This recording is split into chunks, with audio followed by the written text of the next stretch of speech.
teman-teman semuanya. Halo para remaja.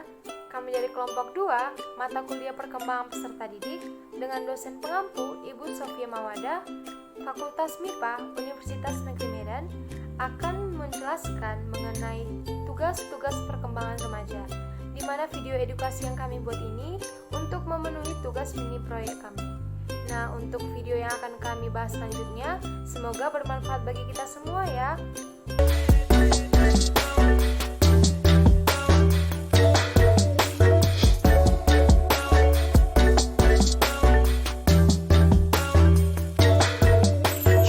Teman-teman, salah satu periode dalam rentang kehidupan ialah fase remaja, di mana masa ini merupakan suatu segmen kehidupan yang paling penting dalam siklus perkembangan individu dan merupakan masa transisi yang dapat diarahkan kepada perkembangan masa dewasa yang sehat.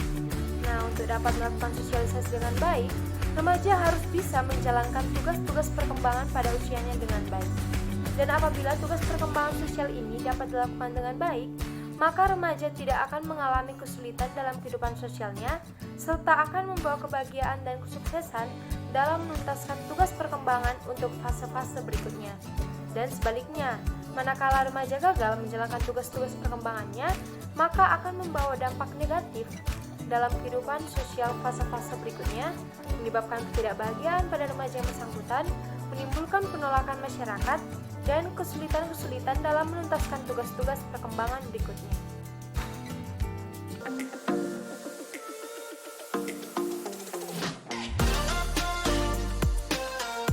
Mencapai hubungan baru yang lebih matang dengan teman sebaya, baik wanita maupun pria. Jadi dalam materi ini ada 3 aspek, yaitu hakikat tugas, dasar biologis, dan juga dasar psikologis.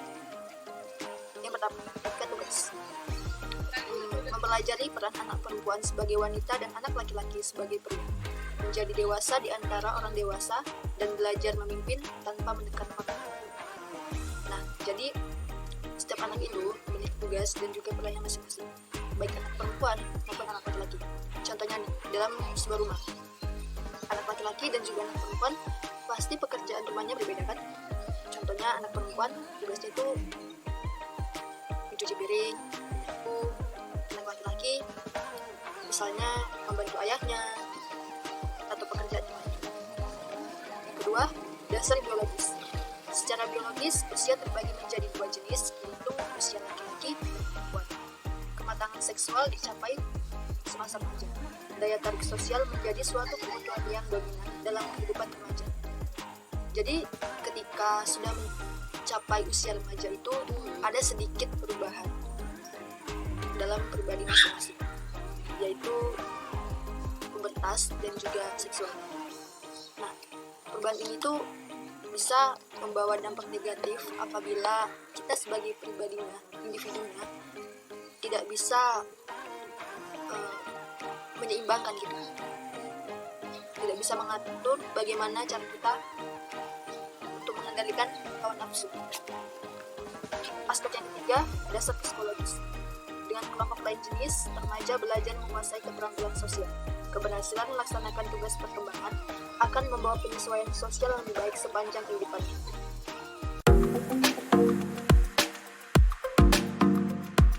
Ada 4 jenis hakikat dari mencapai peran sosial pria dan wanita, yaitu hakikat tugas. Remaja dapat menerima dan belajar peran sosial sebagai pria atau wanita dari orang dewasa yang berada di sekitarnya. Lalu yang kedua, dasar biologis. Siklus pertumbuhan fisik remaja berbeda antara pria dan wanita. Lalu yang ketiga, dasar psikologis. Karena peran pria dan wanita itu berbeda, maka mereka harus bisa menerima gagasan atau ide dari remaja, dari orang-orang dewasa di sekitar dia. Misalnya pria menerima nasihat dari pria dewasa di sekitar dia, misalnya ayahnya, kakaknya, abangnya. Lalu misalnya perempuan atau wanita, dia juga harus bisa menerima pesan-pesan dari saudara-saudara dia, kakak dia gitu. Lalu berdasarkan dasar budayanya, peran wanita ini terus berubah mengikuti perkembangan, terutama dalam masyarakat perkotaan. seperti sekarang kita sudah tahu ya kan, peran perempuan ini bukan hanya sebagai ibu rumah tangga, tapi perempuan juga harus bisa bekerja, harus bisa mendidik anak, mengurus keluarga gitu, mengajari akhlak kepada anak dan lain-lain sebagainya.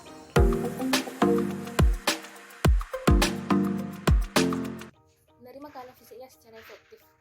Terdapat 3 poin untuk menjelaskan mengenai materi tersebut. Yang pertama yaitu hakikat tugas. Hakikat tugas menjadi bangga atau sekurang-kurangnya menjadi toleran dengan kondisi fisiknya sendiri, menjaga dan melindungi serta menggunakannya secara efektif.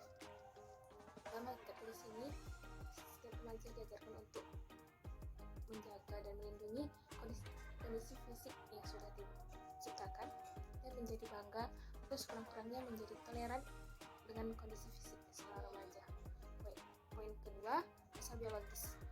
Perkembangan remaja disertai dengan pertumbuhan fisik dan seksual atau pertumbuhan tubuh seorang wanita lebih cepat apabila dibandingkan dengan pertumbuhan seorang lelaki.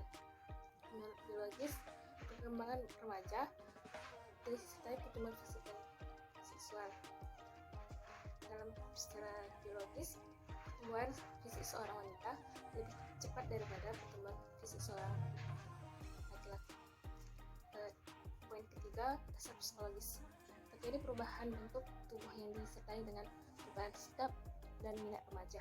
Contohnya, remaja putri lebih suka berdandan dan berhias untuk menarik lawan jenisnya, manakala dia sudah mengalami pubertas. Secara psikologis, terjadi perubahan fisik dan seksual di dalam seorang remaja yang mengakibatkan seorang remaja putri lebih suka dandan untuk mencari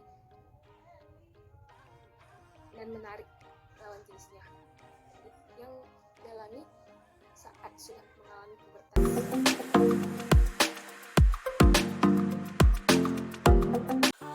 Mencari kemandirian emosional dari orang tua dan orang-orang dewasa lainnya. Di materi ini juga ada 3 aspek, sama, hakikat tugas, dasar biologis, dan dasar psikologis. Aspek yang pertama, hakikat tugas. Membebaskan sifat kekanak-kanakan yang selalu menggantungkan diri kepada orang tua dan mengembangkan sikap hormat kepada orang dewasa. Jadi apabila kita sudah remaja itu, sifat kekanak-kanakan kita dulu harus kita hilangkan. Karena kita sadar gitu, kita sudah remaja, tanggung jawab juga semakin besar. Namun jangan merasa tinggi, jangan merasa hebat karena umur kita bertambah. Kita sudah menjadi remaja, sudah bukan anak lagi. Kita jangan merasa hebat.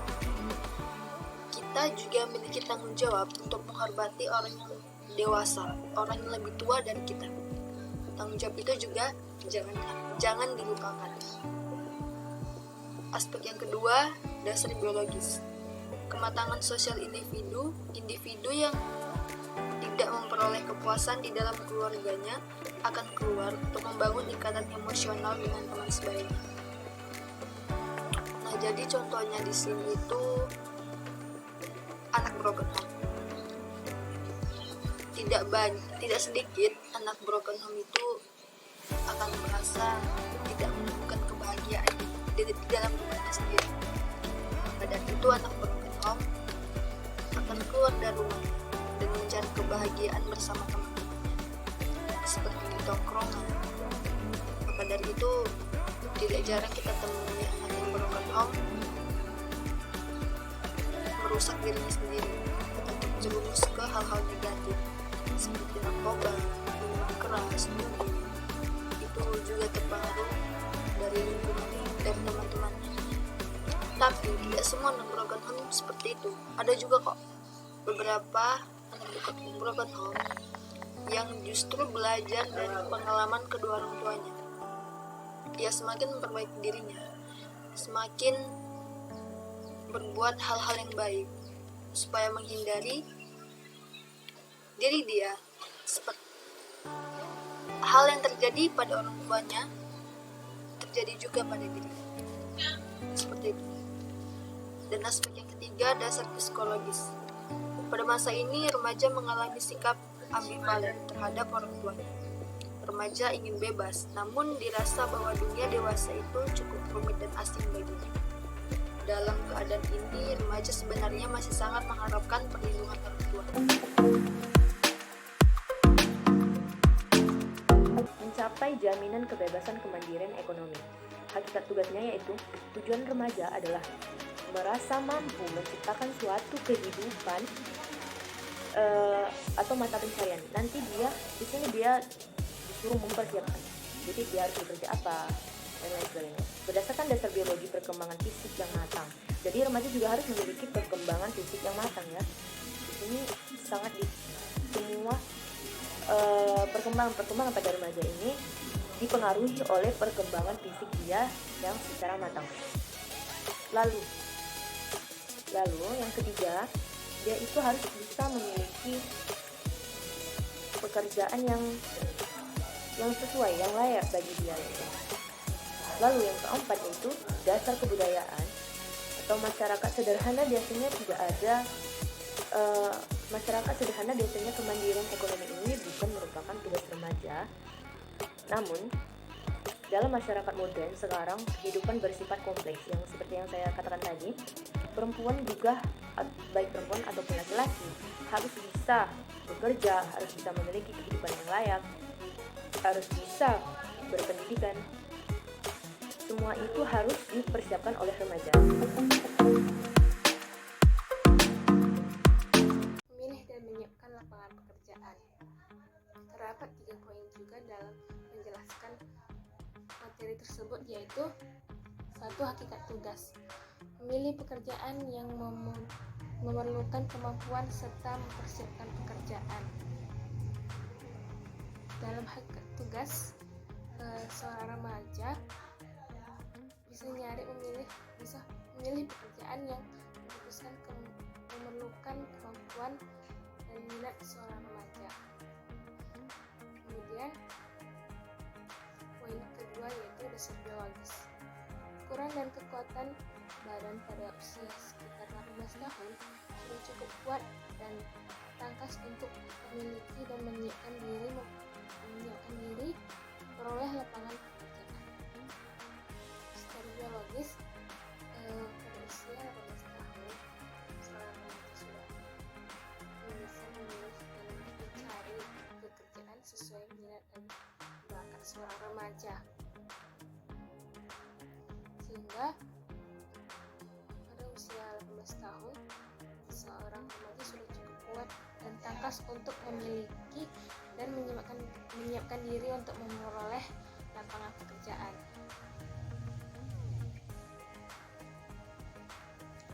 Kemudian yang poin ketiga, dasar psikologis. Dari hasil penelitian mengenai minat remaja, ternyata pada kaum remaja pada usia 16-19 tahun, minat utamanya tertuju kepada pemilihan dan mempersiapkan lapangan pekerjaan. Secara psikologis, dari hasil penelitian untuk perkembangan minat remaja, seorang remaja pada usia 16-19 tahun sudah bisa memilih dan mencari lapangan pekerjaan yang sesuai dengan minat dan bakat mereka.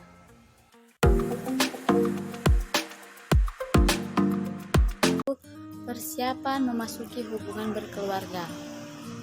Jadi, membangun sebuah keluarga membutuhkan perencanaan. Hal ini dimaksud agar pasangan yang baru menikah diharapkan nantinya dapat mengarungi kehidupan berkeluarga mereka dengan baik.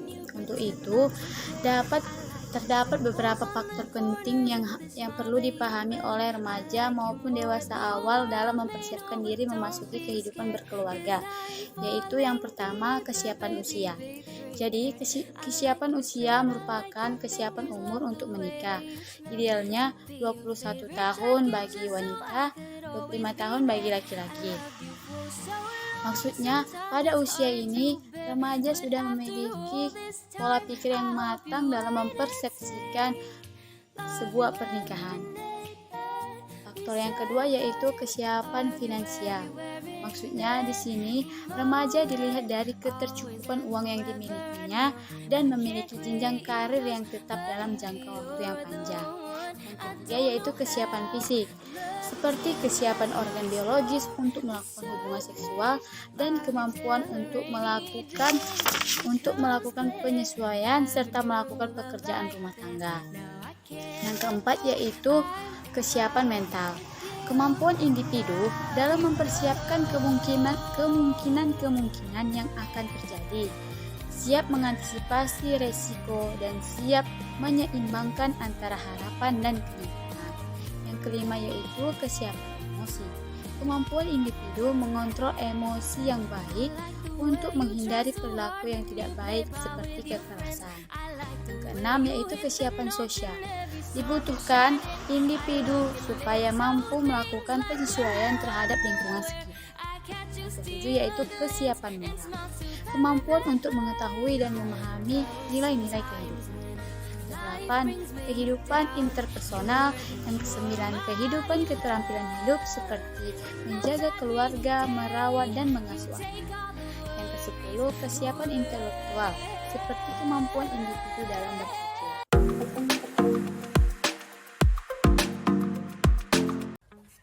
Hal-hal yang penting dalam mengembangkan keterampilan intelektual, konsep yang penting untuk kompetensi kewarganegaraan, yaitu ada 3 hal yang penting. Yang pertama, hakikat tugas. Hakikat tugasnya yaitu mengembangkan konsep hukum, ekonomi, politik, dan kemasyarakatan. Dengan demikian, seorang remaja pertama-tama perlu memiliki pengetahuan kewarganegaraan yang baik, terutama pengetahuan di bidang politik, hukum, moral, dan dalam kehidupan berbangsa dan bernegara. Selanjutnya, sebagai seorang remaja diharapkan memiliki keterampilan intelektual yang bisa berpartisipasi dalam kehidupan berbangsa dan bernegara. Dan pada akhirnya, pengetahuan dan keterampilan itu akan membentuk suatu karakter remaja yang mapan, sehingga remaja tersebut memiliki sikap dan kebiasaan hidup sehari-hari yang baik. Watak karakter, sikap atau kehidupan sehari-hari yang mencerminkan warga negara atau remaja yang baik, yaitu misalnya remaja memiliki sikap religius, toleran, jujur, adil, demokratis, menghargai perbedaan, menghormati hukum, menghormati hak orang lain, memiliki semangat kebangsaan yang kuat, serta memiliki rasa kesetiakawanan sosial. Hal yang penting yang kedua yaitu dasar biologis. Pada usia 14 tahun, sistem syaraf dan otak telah mencapai tahap ukuran dewasa. Seperti contoh yaitu setelah remaja kita telah tahu bagaimana cara menggunakan media dengan baik, atau pemikiran kita atau kepintaran kita telah semakin meningkat daripada sewaktu kecil. Dan hal yang penting yang ketiga yaitu dasar psikologis. Dasar psikologis yaitu seperti berkembangnya kemampuan kejiwaan yang cukup besar dan perbedaan individu dalam perkembangan kejiwaan yang sangat erat hubungannya dengan perbedaan dalam penguasaan bahasa, pemaknaan, perolehan, konsep-konsep, minat dan motivasi.